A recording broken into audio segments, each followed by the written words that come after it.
Welcome. This is the Dentist News Network. I'm Scott Drake, and my guest is Dr. Roger Briggs with Briggs Family Dentistry in Scottsdale, Arizona.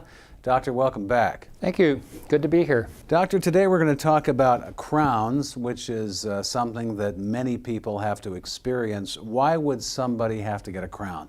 Well, one of those things that becomes necessary in life is a crown when the tooth is weak, if it looks like it's going to fracture, or if parts of the tooth have actually broken off already.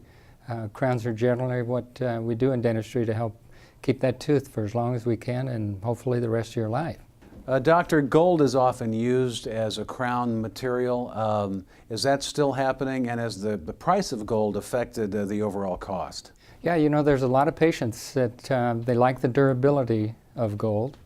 In many cases, the farther you go back in your mouth, the more pounds per square inch there is on the tooth. And so in many cases, when it's low cosmetic like that and high pressure, gold is really probably one of the materials of choice. And then again, too, for years we've made crowns that have a gold foundation or a base to it. We call it a coping. And then there's porcelain that's baked over the top of that to make that look like a natural tooth. Some of the newer materials that we have now, though, are starting to move away from gold because there's a lot of people with the cosmetic views in mind don't want to have gold on their teeth in any way, shape, or form. And so now we have some of these porcelains that stand up to even some of the toughest grinding people you can imagine. Well, let's keep going with that. Talk about what changes have come now with technology. Yeah, technology, just like everything else, is marching on in dentistry. You know, in the past, if you've ever had a crown done, you know how you have to sit there for a while with a bunch of goop in your mouth, people call it. We call it impression material.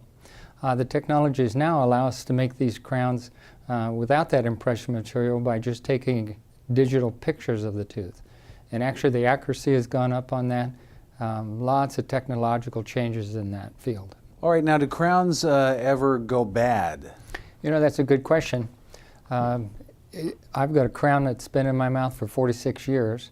I've got patients that have crowns in their mouth that have been there for 60 and 70 years. So they can last a long time.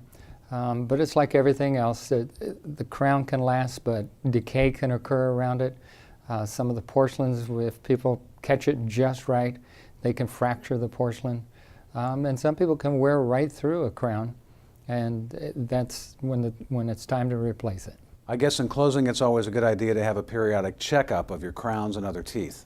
Yeah, you know, when patients come in for their periodic checkups, not only do they get their teeth cleaned, but we do, what I tell patients, we're going to do a tooth-by-tooth analysis to make sure that each and every tooth is up to snuff. All right, Dr. Briggs, thank you. You're welcome. It's good to be here. My guest has been Dr. Roger Briggs with Briggs Family and Cosmetic Dentistry in Scottsdale, Arizona, and you're watching the Dentist News Network.